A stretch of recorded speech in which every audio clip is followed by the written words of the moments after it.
Wow. Let's go ahead and mute that guy. Jason, sorry, I went ahead and muted you because I heard nothing but air coming out from your fan of your PC. Anyway, hey, we're live. This is the council. Council is now in session, and I'm going to go ahead and begin the show. I guess we have a few people here. We got, luckily though, we got Matt Slick from Apologetics Live, along with Karm.org. And then we got a few other guests here that popped in. So if anyone has any questions whatsoever right now, feel free to speak up, unmute your mic, and go ahead and ask Matt any questions. And it's an open floor. This is how we run things around here. A little chaotic. Okay, I got one. Shoot. Nobody will answer this. I can't get Andrew to answer me. All right. What's the Jews' excuse for the veil being torn? I don't know what the excuse is. I don't know. I remember hearing something about what they said it might have been, but I think, if I remember correctly, they didn't know what to do with it. They were confused, and they had no explanation, and they just repaired it. I think that's what happened. I know they repaired it. That's what I heard. But as far as knowing what happened and why, there was nothing. And what do you do? I think it's like 4 inches thick. It doesn't just tear. Yeah. Right. Top to bottom. So yeah, 753, I think. Yeah. Yep. How did they repair it? Clothespins? Super glue. I think they had super glue. Yeah. Go ahead. But yeah. Donnie, did you have something else? No, that was it. I was thinking of something else too. So was that your wife behind you there, and then she disappeared as soon as I came on? Yeah. That makes sense. She watches you all the time. Oh, okay. Well, I guess that's good. Hopefully. Yeah, she was raised in 2 cults. Which ones? Catholic and a Filipino one.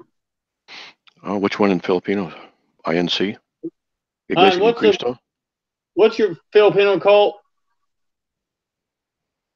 What? PBMA. PBMA. Peanut butter, jelly, and what? Philippine Benevolent Missionaries Association. Wow. Never heard of it. What's interesting is a lot of cults are coming out of the Philippines. I don't know why, but it's really kind of interesting. I mean, there are a lot of them here in America. How long have you been in the States? 13. Yeah. Where'd you learn your English? We mostly speak it over there anyway. Yeah. Right? Yeah. Well, I met her in Cebu. Mm-hmm. You know that guy we had on? He was from Cebu. Yeah. Okay. Well, I've been to Philippines once, and I couldn't handle it because I have little autism issues, right? Just a little bit, and noise. And the Philippines, to me, it's a culture of noise, always noise. And they think it's normal. What's that? I hated the stupid roosters at the hotel. The what at the hotel? The roosters. The roosters. Oh, jeez. We had a break, the 3 of us, and we went to this hotel, and just because of a coincidence of the seasons and where it was, there was only one other person at the entire hotel. We got in there, and it was absolutely quiet, and we just loved it. We went up to the room, checked in, went out to the pool, and as soon as we got to the pool, they started turning all this music on really loud, the whole bit, and we're like, no, off. They could not understand that we wouldn't want all that music going because, no, quiet. They're like, quiet? What are you talking about? What would you have that for? Remember that. Anyway, it was interesting. So anyway, glad she came out of both those cults. False religions. It was hard. Yeah. I was in the Navy, so we actually I've been to Olongapo, which is over by I don't know. I don't know where it's at, but yeah, it's by the naval base that they had over there, and Yeah, that was. You're right. It is incredibly loud Yeah. over there. And then those little lizards, Oh yeah. those lizards that go bah like that, super loud. Yeah, those I Yeah. would enjoy, I think, better than roosters. It was too much for me. At any rate, so what do you guys want to talk about? Well, I did wanted to show something to you on to the last show, but it was just couldn't seem to get a break from Okay, what is it? all that. But anyway, so there's this one particular site called the CES Letter Foundation. CES letter? Yeah, if you're looking at my screen here, I should have it here. And they have basically it's this one guy who had his search to answers for his Mormon doubts. So we're back to Mormonism again. And so basically he had a ton of questions for for his Mormon elders and his bishop and all, and they just couldn't answer it. And so anyway, he made this huge letter. And I was going to show you this little thing here. The whole thing is basically just question after question after questions when it comes to just everything that he had, he doubted or found some problems with. So what was really interesting was here. I wanted to show you. Here's the Book of Mormon geography. So it's a North American view. There's a Central American, there's a South American view, but yeah. So what's funny is that here's what they depict, I guess, what they believe. And then if you scroll down, Joseph Smith's geography is northeast of basically the northeast of the United States and southeast Canada. So basically, this is his area that he grew up in. Mm-hmm. So it's kind of funny that here he devised a map here, and then it just turned out to be pretty much the same thing what we have here in Pennsylvania, New York, and Canada. So I always thought that was pretty fascinating. How that so this guy left Mormonism, right? Yeah, he left. Okay. Actually, I think he was kicked out because his bishop was just so irritated with him because he had so many questions that they could not answer. Yep, that's pretty common. It was a really fascinating read here. It's pretty long, and it's really a cool. Good. It's still really a good read about, but check it out sometime. You can just Google it, CES letter. Yeah, I'm looking at it. Good. Yeah, and it's got a really thorough thing. And then there was another one I was going to show you. I don't know if I showed you this one or not. Give you a link so you can check this bad boy out. This is an infinite URL. I know. So this is a link to a comparison of the Book of Mormon and this other book called The Late War Between the United States and Great Britain. And you would not believe this, but this guy did a very detailed information dealing with this one book called The Late War, and he compares it to the Book of Mormon. And there are just tons of similarities. He goes through so much here when it comes to it is fascinating because he just completely dismantles the entire Book of Mormon when it comes to these connections. Bill McKeever knows about that. Yeah, send it to him. Yeah. But that is something that you should look into or write about or add to your Mormon categories on your website, because it is just amazing how it just completely compares it and just proves that this is a problem. For the for the Mormons. I mean, it's fantastic. Anyway, that was really Cool. what I wanted to show. Yeah, I could put it. If I had nothing more to do, I think I Uh-huh. could catch up in 10 years, maybe 12 or 15. I don't know. Nothing more, nothing additional. Just stuff right now. Yeah, good for you, man. I like that. That's good stuff. Yeah, hopefully that's yeah, I always wanted to, I don't know, lately this past week I've been on a kick with Mormonism, just kind of reading up on it and just Good. seeing what I can do. I mean, just kind of learn up on it, but it's a lot of stuff to learn. Yeah, there is. All right, Anybody else got anything? Yeah, Jason and or let's see, man, how do you say that? Mandoa Mom. Good job. Yeah, the Mandalorians from Star Wars, Boba Fett, okay. Jango Fett. Yeah. Yeah. I'm very into that culture. It's Mandalorian. very neat. So How did you like The Last Jedi? I think it's interesting. I like the additional stories, but it's kind of getting harder for me to really. I got to go with the originals.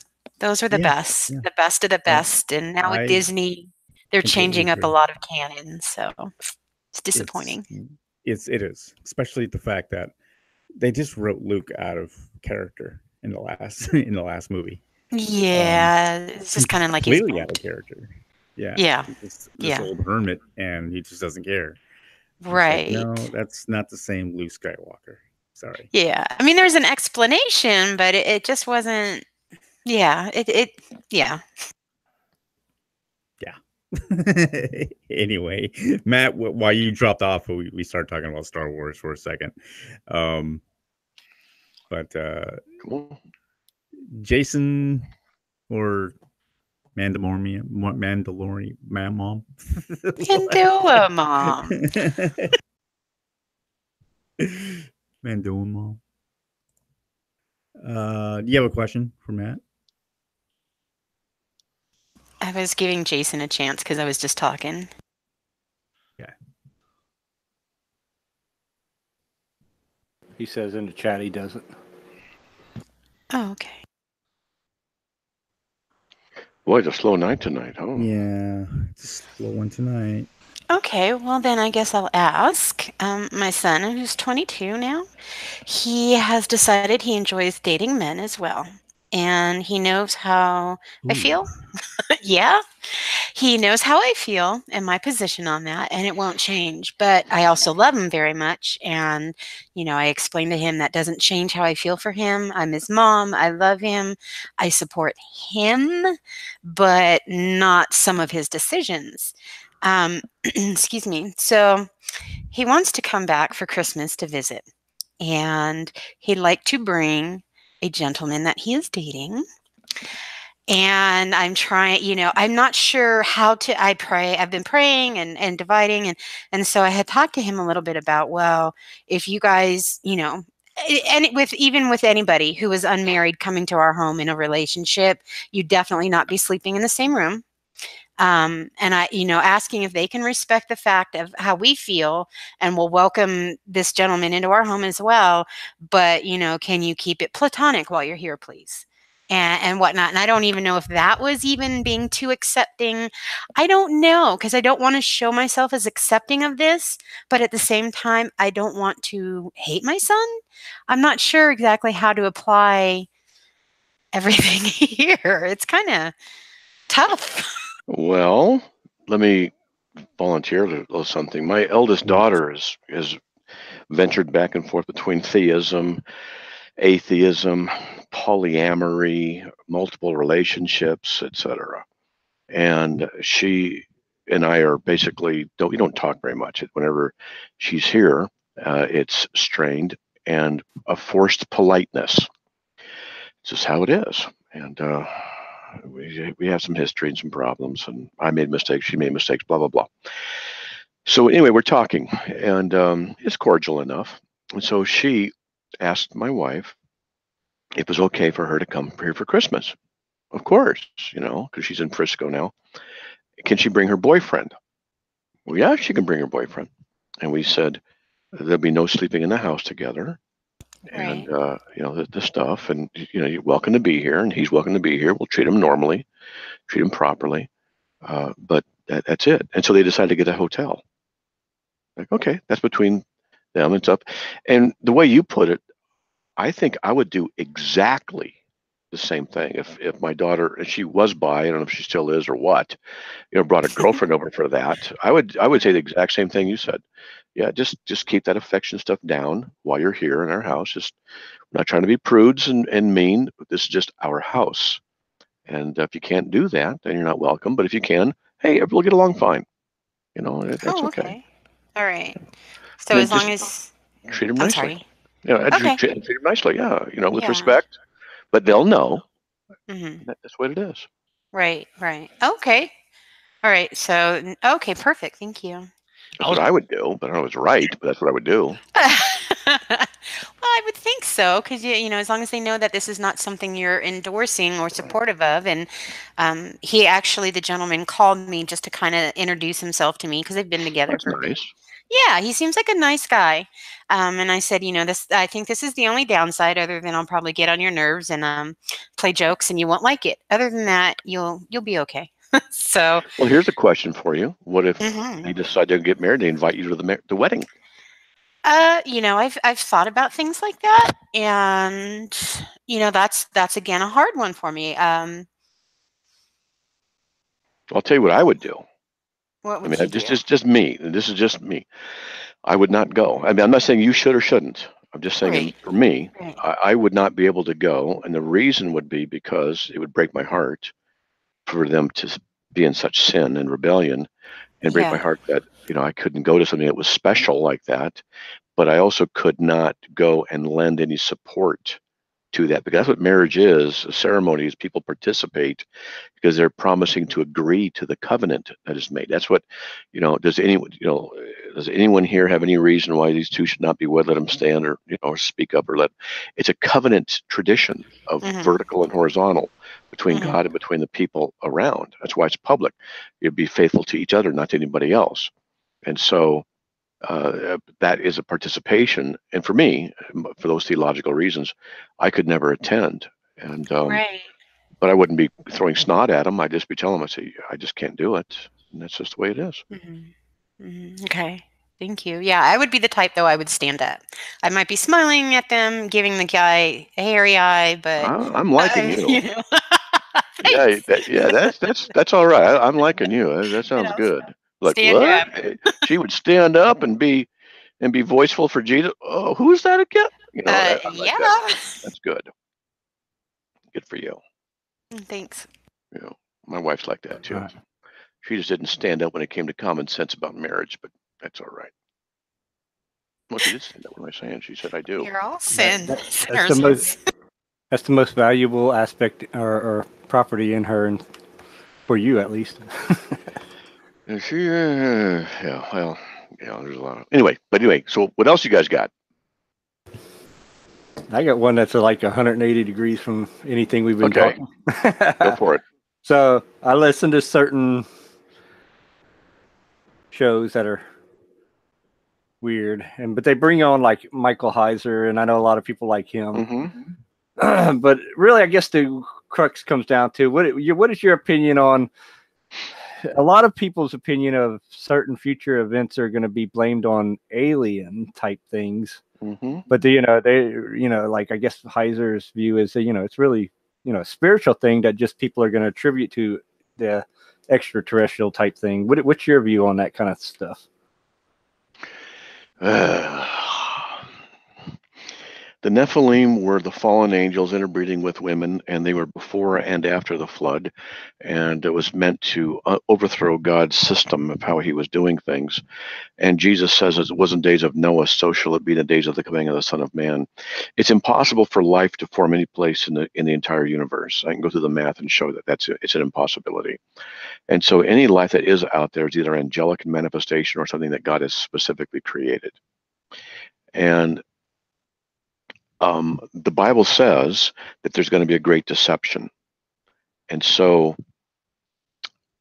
Well, yeah, and that's kind of what I'm getting at. Do you think the deception will be that you'll get all these people saying, well, this is intelligent life from elsewhere in the universe?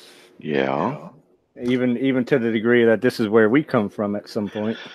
Yeah, it's called panspermia and transplantation and stuff like that. But generally speaking, that's just one of the theories that's out there, and there's a lot of merit to it. And I lean towards it myself, in that the Great Deception may be. It's a possibility that it could be Nephilim that are still alive on the earth, that have been interbreeding and developing technology, and will appear to be our saviors and things like that, and come down to help. Because in UFO crashes, there really are, for real, actually, crashes of things. It's not just a weather balloon. There's actual stuff that crashes. And they go back to the 1800s, these crashes. So, anyway. Oh, yeah, I've been seeing a lot of them, even yeah, I can go in more, but I don't want to get in too deep because we're getting late in the night. So, but yeah, I'm just curious your thought is, you think that's a possibility of Yes. the explanations that's coming? Yes, it's a possibility. Yeah, it could be. It doesn't mean it's going to be, but it's within the exegetical realm of possibility that this is what's going to happen. I mean, think about it. We look to space and stuff and technology and aliens this and aliens that, and they're real. The phenomena are actual. They're real. And I don't talk about it very often. I've done a great deal of passive research on extraterrestrial stuff for decades. And what I mean by that is, I'll drive for 5 hours someplace. I'll listen to a couple of tapes on video on aliens, abductions, or whatever. And here's something a lot of people don't know about alien abductions is they actually teach theology. Have you ever heard of that one? Yeah, that was pretty new. Usually it's dealing with a probe or something. No, the first time I ever heard this is what got me started. And I don't remember the article, who, what, when, where. It's just before I was really into apologetics, I was like, what? One of those things, reading this article. And this guy was a psychologist, and he wanted to see if there's any commonality between UFO abductees. And so, and he would hypnotize them and stuff. And this, they'd say it, and there were a lot of similarities. And towards the end of his research, one of the subjects said that they taught theology, and he goes, what? And long story short, he said that the theology was that Jesus is not God, reincarnation is true, and we're all divine. And so I'm reading this going, what? And the psychologist was not a Christian, and he wrote something that shook me up. I'm just telling you what I read. But it's what started the door. Opening. What? I got to look into this. And he said that he goes, I'm not a Christian. I don't believe in that stuff. But I went to the Bible to read about Jesus because that's, they're still talking about Jesus. Do my research. And so he re-hypnotized some of these people. And, oh man. And he said that when he would read a little bit of scripture to them, just about, well, Jesus says this and that, like that, he said, I don't know what to do with this. I've got to do more research, because when I would read them these passages just as a research, the funny thing is several of them started behaving just like the demoniacs did in the Gospels. That's interesting. That was interesting. And that's what I went, what? Since these aliens teach Antichrist theology, and they're still interested in probing, why would they be interested in probing? What are the Nephilim about? Sexuality between angels and women, probing, genitalia, things like that, and some other stuff probably going on. Have you ever heard of the sighting in England in the 80s in the military base, American military base there? You ever hear about that? We'll say that again. There was a military base, American military base in England, and there was a UFO sighting. Did you ever hear about that one? Guess not. Well, I've heard about a lot, so Let's see if I can even find it. I've heard about a lot of different interactions too with things. Well, So this one's it's too hard and too many to decipher. England 80s military base. Let's see if I can find it. UFO. Rendlesham Forest incident. You might want to check that out. And there was a military base. I think it's coincidental with it. Anyway, long story short is on radar, here's this object moving in, and they reenacted it in one of the documentaries. And the reenactment, they had to do special effects and all that stuff. Basically, they had these buildings between on the campus of the base, and the buildings, 50 feet apart, 78, whatever it is. And this object showed up and was moving between the buildings, I think a little bit above, and it was like a couple, 400 feet long. And it was within, you could throw a rock up and hit it. That's how close it was to them on the ground. Lieutenants, sergeants, enlisted people saw it. Radar, records, everything. Oh yeah. I mean, these things, they're happening. I've heard plenty of those kind of things. Definitely by plenty of military people, that's for sure. Oh yeah, I saw a UFO once for real, and couldn't identify. It was just a light, but it did some weird stuff very quickly. But yeah, stuff's out there. So despite the origins, I think we all agree that that kind of thing would probably most definitely be Antichrist. I think Absolutely. It's my personal opinion. It's demonic in origin. Yep. And I just think that the setup that's going to be excuses in the future to explain these things is it's aliens from. Who knows? We'll see when it happens, if it happens. Well, the thing is, Jesus says, Matthew 24, in the last days, many, false prophets will arise, deceive many, Matthew 24, to deceive, if possible, even the elect. So that has always interested me, that verse. That means the elect won't be deceived. So let's just say next year that a big alien craft hovers over Washington, D.C., and aliens get out and say, hey, we're the ones who started mankind, we planted you so many millions of years ago. Right. And here's our proof and radar and laser beams and blah blah blah. And they can do all this stuff. They take people to the moon and back, within a few hours, type thing. Everybody would believe it, and we'd be going, it's not true. It's a deception. We'd be ridiculed, mocked, and endangered. Oh, yeah. And I guarantee you that would. The faith of a lot of people would be there'd be a big falling away. Absolutely. Big falling away. Yep. Huge, because what are you going to do? There they are. And we're told about a falling away too. So I mean, it's not like it's unexpected.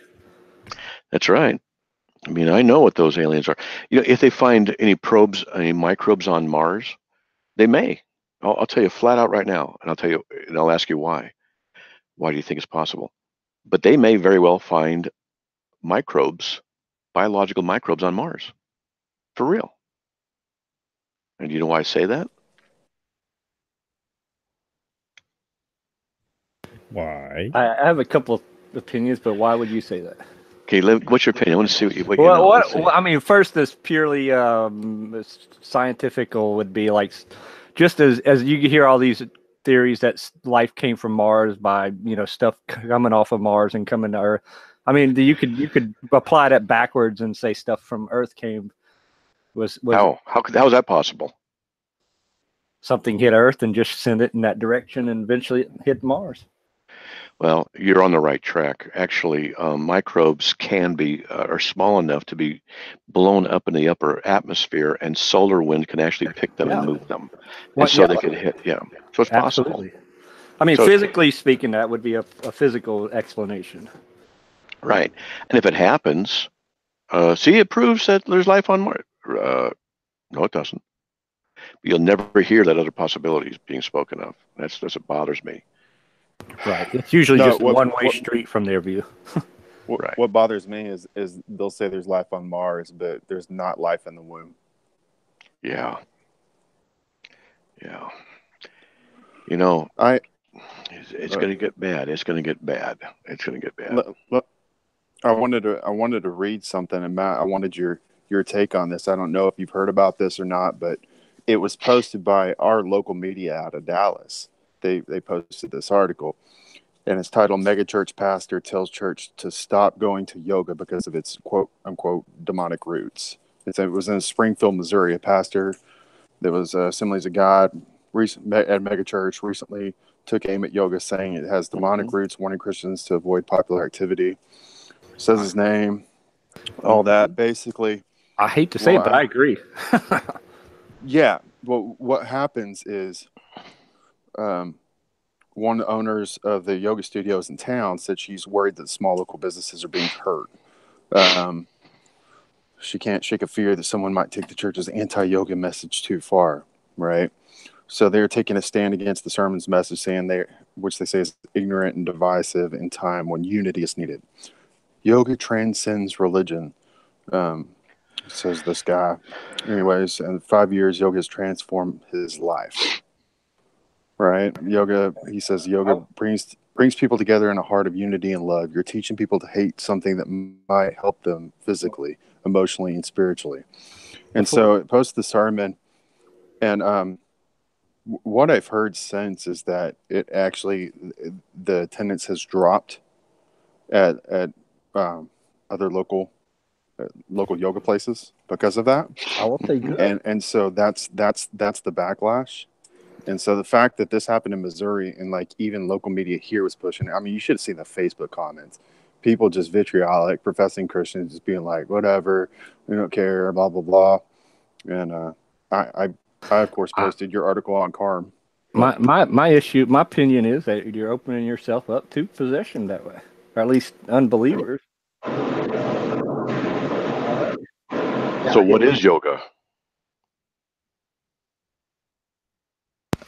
Yoga is coming at it from a medical standpoint. It's like a type of a stretching, and it helps elongate your muscles. It's really good for your bones.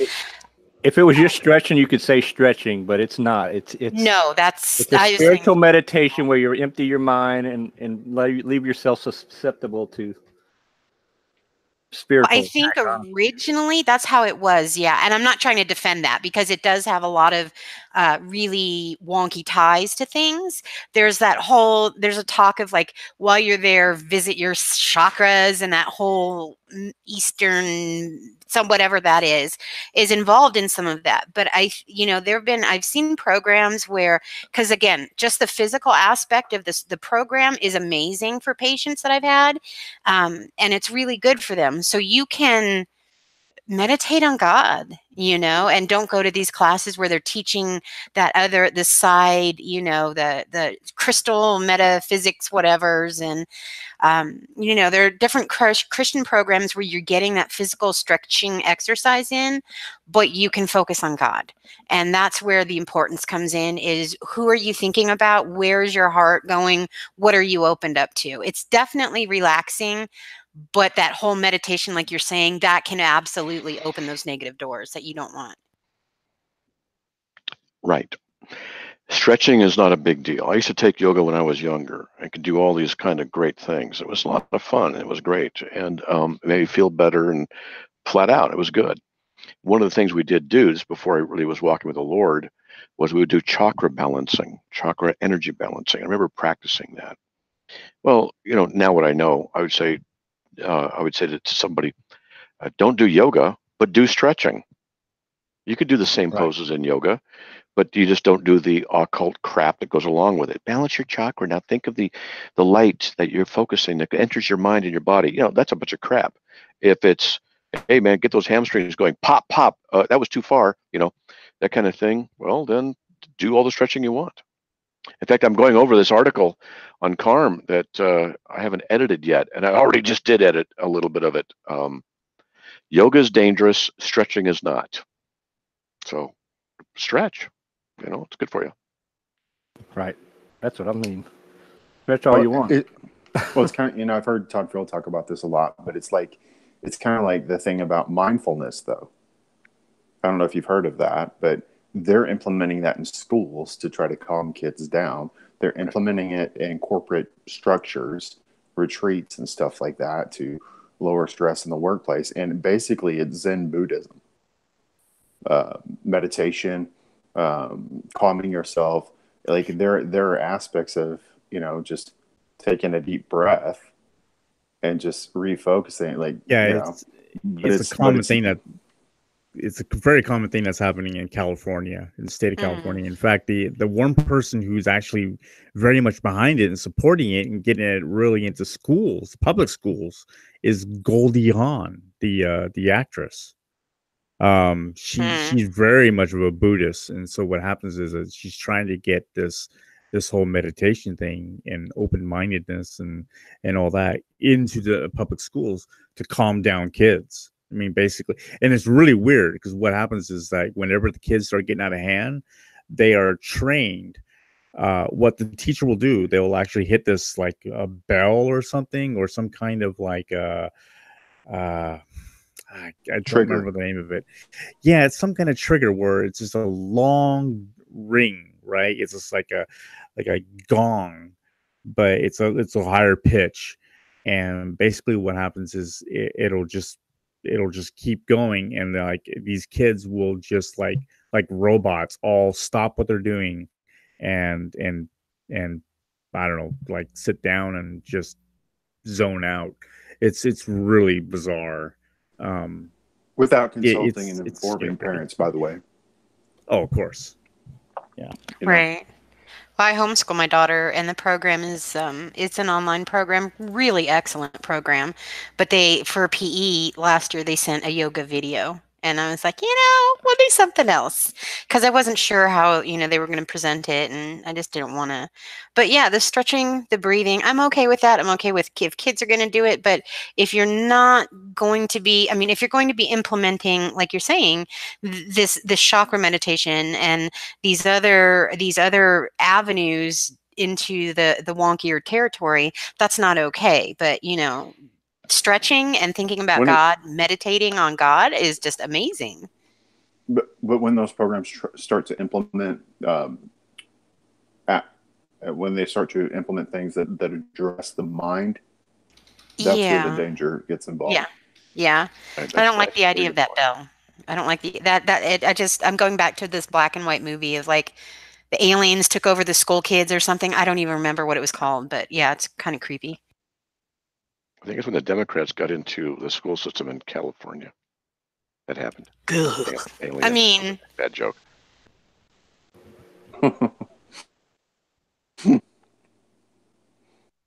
Unfortunately, they've been there since the early 1900s. Mm-hmm.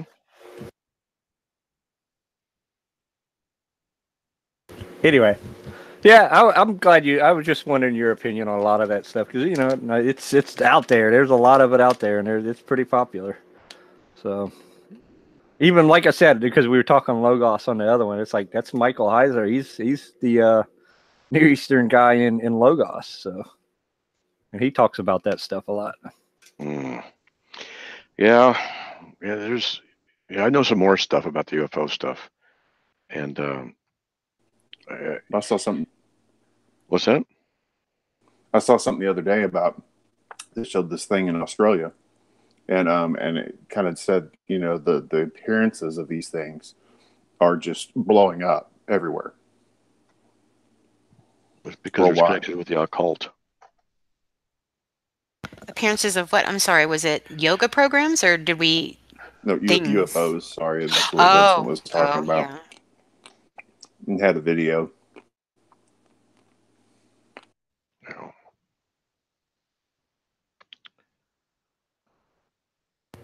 Right. There we go. Yeah, I love science fiction. I love all that stuff, but you got to be careful. I love aliens and Predator movies. It's all good. But, right. But okay. After a while, you go, okay, let's just stop doing this and start thinking about. Here's the issue. Yeah, the culture has been so programmed to accept. That's just the norm now, and a lot of media and entertainment that people have grown up with now. It's like, yep. I think it's priming them. That horrible Star Wars series. What? Yeah. I mean, it's just a preparation for mind melting you into. My mind is They're gonna start having Yoda yoga pants and stuff, and doing, you get Well. into. I do have geek clothing when I go to the gym. Yeah, That's awkward. All I know is if people who defend Jar Jar Binks, I question their salary. No. Mm-mm. No. Yeah, I never thought Jar Jar No. Binks was a big deal. It's like, yeah, so what? And then people get upset. It's like the black mocking black. What? Golly. Anyway, But here's an It's interesting horrible. thing, though. My wife always makes fun of me because I'm a Star Trek guy, right? Star Trek rules. I am too. Yeah. I got a Yeah. personal letter from Sulu. I can tell you guys about it if you want. Personally, he No, wrote me no. a letter personally. Yeah, but anyway, go ahead. Ooh. Nice. Yeah. Well, I got an autographed picture of Counselor Troy and one from Data too. So, Ooh, anyways. really? Oh. Yeah. Wow. Anyways, I used But to have what I one was from gonna say- Jonathan Frakes, a scripted, nice. an actual Star Trek script, autographed by Jonathan Frakes. There you Right. go. Do I That's hear a good. group outing to some sort of Comic-Con or something together? yeah, let's maybe. do it. Hey, no, but I was going to bring up, it's interesting because, Dr. White will drop Star Trek and stuff every once in a while. But here's what's interesting about that is when I think back to Star Trek The Next Generation or any of the Star Trek series, really the worldview that's being promoted in that is exactly what the secular left is promoting, like the socialists and everything. They have this idea that we can achieve that type of utopia they have on Earth and in the Star Trek universe. They have replicators, nobody goes without, everybody has everything, everybody gets along. Like they have this idea that that's going to happen. I just thought that was kind of a telling, I guess. So what if it does happen? I mean, that It won't. there's still an underlying metaphysical issue that they don't ever address. They just Well, I don't believe it can simply because of biblical anthropology. The people that have the most technology and stuff like that, like, absolute power corrupts absolutely, right? Absolutely true. Yep. I'll tell you what my fear is that, and they're pushing it a lot lately, is artificial intelligence. They're trying to make a god, artificial intelligence god, is what they're really trying to do. One of the things I've wondered is, what if they did artificial intelligence and it gets possessed by a demonic thing because it's so good, so almost that it becomes a portal. Yeah. But to the secular people, they won't view it that way. That's the thing. They're creating this technology to actually. There's even an artificial AI church, I believe, that I've seen recently. They're making it a religion and their god is an AI, and they're pushing this AI to be, over mankind. It'd be okay if it was really nice and I got a lot of stuff, but I don't think it'd be good. Probably. But the depravity of man corrupts everything. I mean, look at the internet. You know what the most searched internet sites are? Porn. Porn. And like they were talking about AI and stuff. I ran across an article, I guess it was about a year ago or whatever, where this guy was getting, they were shutting down this company. They were getting filed charges on or something like that.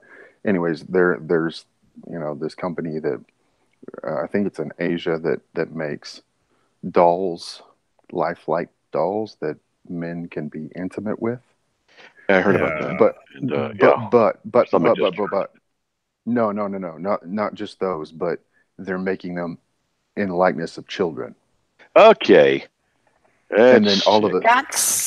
I think that should still be illegal because it's taking the place of the same thing. Well, it is because it was a guy. It was a guy. There was a guy in the UK that was ordering them, and it was illegal for them. But like, when do you?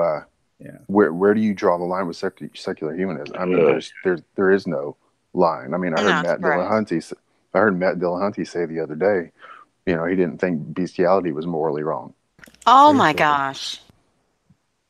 You got to clip that. He did. I got to hear that. I heard him say it. Yeah. Was it? I forget who he was listening That's to. horrible. But they have no foundation for their morals, so He can't say it's morally wrong. He can't say it's morally right. Right. They don't have anything. They will try to borrow until as long as it suits their needs, and then they'll make their own morality. There you go. Yeah. Anyway, but I guess my point was like, if as long as it's not a human being, will invent, those depraved people will invent things to try to control and manipulate like these wicked desires, So they'll make fake robots that, serve. I want a robot. Serve that desire. Yeah, I was actually talking to my wife about. I call it now the world of robots. I said, "Hon, that would not work in the world of robots." And, so it's like she's got give me the half eyelid, up down between the eyelid, stare, just that stare. Said, hey, hon, did you buy the bananas at the store today? Well, I went to the store and I got a bunch of stuff.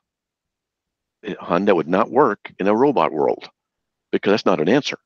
That didn't answer the question. Did you go? So I've been talking about the robot world and I've been getting myself in trouble. Apparently. Yeah. Well, I like the one.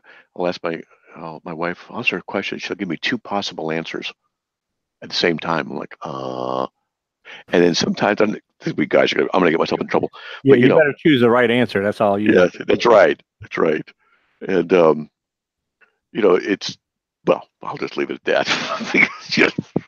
That would not work in the robot world. That's what I'm saying. There's the right answer, and then there's the answer you should choose. Yeah, my brother called up and he had a problem with his girlfriend, and we're just talking, and my wife goes after we're done. So what was that about? Oh, we're getting along. I'm not saying anything. And well, what was it about? Food. Because I know what's going to happen, right? She's going to start voicing her opinion, but how it's got to be this or that. I'm like, so I just kept it as minimal as possible until she got clued in and gave up. And then I just talked about something else. Girls don't know that. Guys do that. We're afraid. Are you? Oh yeah. It's just not worth the argument, That's right. We'd rather happiness than. Oh yeah. Arguing some of these things. It's like, yes, dear, whatever. I go, what do you want? She'll say, where do you want to go to dinner? I've already learned. Hey, I'm open to anything. What do you want to do? Because I've done this before. Where do you want to go to dinner? She goes, I don't care where we go. I go, well, how about that place in such and such? No, I don't want to go there. Okay, where do you want to go? So now we just cut to the chase. Okay. When do you go to dinner? Sure, whatever you decide, hon. Don't tell me that. I want to know what you think. No, you don't. And then I should say that. Oh, yeah. I'm in trouble. And then I just back up. Okay, I'll just go in another room here and be by myself for a while. You tell her, I don't know what I want to eat. Can you help me figure it out? Yeah. But I will admit, though, when I'm at dinner with my wife, I like to eat what she eats or get close to it. And then what I'll do sometimes is she'll find something. It just looks good. She has good taste in food. And so I'll go, I think I'll get that too. She goes, you copycat. And then when the waiter comes up, I'll order it first. And then when she orders it, I go, what are you copying me for? And she gives me an arm hit. And I look at the guy or the girl, I go, look what she's like. This is what I put up with. That's messed up. And so she just rolls her eyes. And for some reason, they never believe me. They always believe her. I don't know what the problem is there. That's what it is. It's all in fun, though. All right. Well, having left with that note, I'm going to take off. All right. I'm going to go ahead and close out the shop, too. So I went through the yoga article that was up there by a guy named Jeremy Butler and Carm. I just edited it and made it stronger. No, they should not. You're doing it. I triggered Matt. What's that? I triggered you. You triggered? Oh, yeah. Oh, yeah. Yeah. They call it rants. That's right. I get these rants. I had a couple of them this week on the radio. So yeah. Well, for good cause, though. They're good. What's that? You were talking with a Roman Catholic a couple of weeks ago, and whenever he brought up, and it came to my mind, but you didn't say it, but when he brought up, you were talking about Mary, and he said, well, Mary is the best representation of what we should try to be like. Oh, Well, gosh. I can give you, and I've been in my reading and stuff. I came well. I mean, there may be more, but I came across two specific scriptures that Paul says, "No, emulate me, Right. be Insofar like as I emulate Christ, he says, but yes. yeah, but yeah, and you know, Yep. I think, where is that verse? 1 Corinthians 8:1. Is that it? No, that's not it. might be. Darn. 2 Corinthians 8:1. It's one of those. Oh, well, whatever. What do I know? Yeah, but All right. there was another there. I knew of that one, but there was another one too. I found he opens up the Yeah. letter by saying, and I was like, oh wait, oh. Emulate me or whatever. Okay. You guys there? I'm going to get going. Yeah. Have a good evening. Thank you, Matt. Appreciate God it. All right, bless, guys. dude. God bless. God bless you Take too. care. Everybody take care. Okay, we'll see you. We'll wrap it up in a second here. Oh, we're not leaving. Okay. Not quite. Yeah, I we gotta find out usually what my window stay is. even we after. got to talk about Matt when he leaves. Okay. Got it. Okay. Okay. Okay, we'll see you I guys. gotta be Bye. here. Okay. No. Well, yeah, when it comes to like the whole alien thing that you guys were talking about, I just never I can never fall for it. I just think it's not aliens per se, but I think it's just another representation of demons. That's my theory. I'm probably off, but who knows? I think that makes a lot of sense.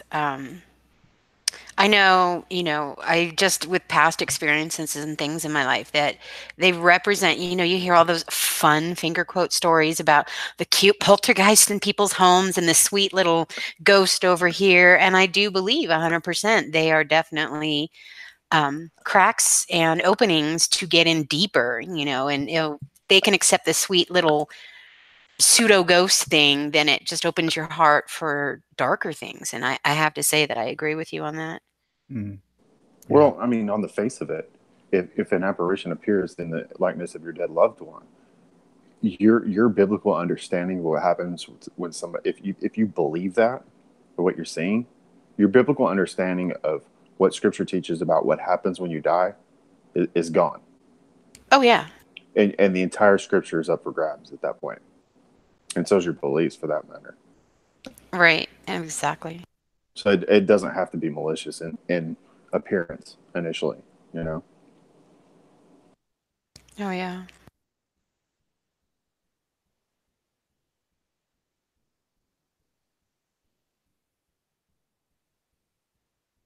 Jason, what did he have to say about it?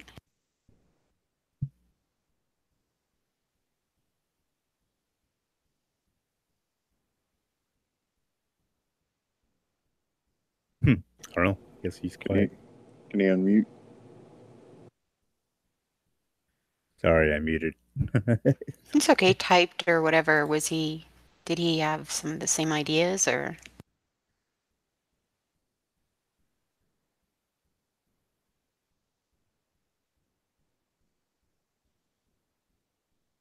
I don't know. I don't know what to think about it. Okay.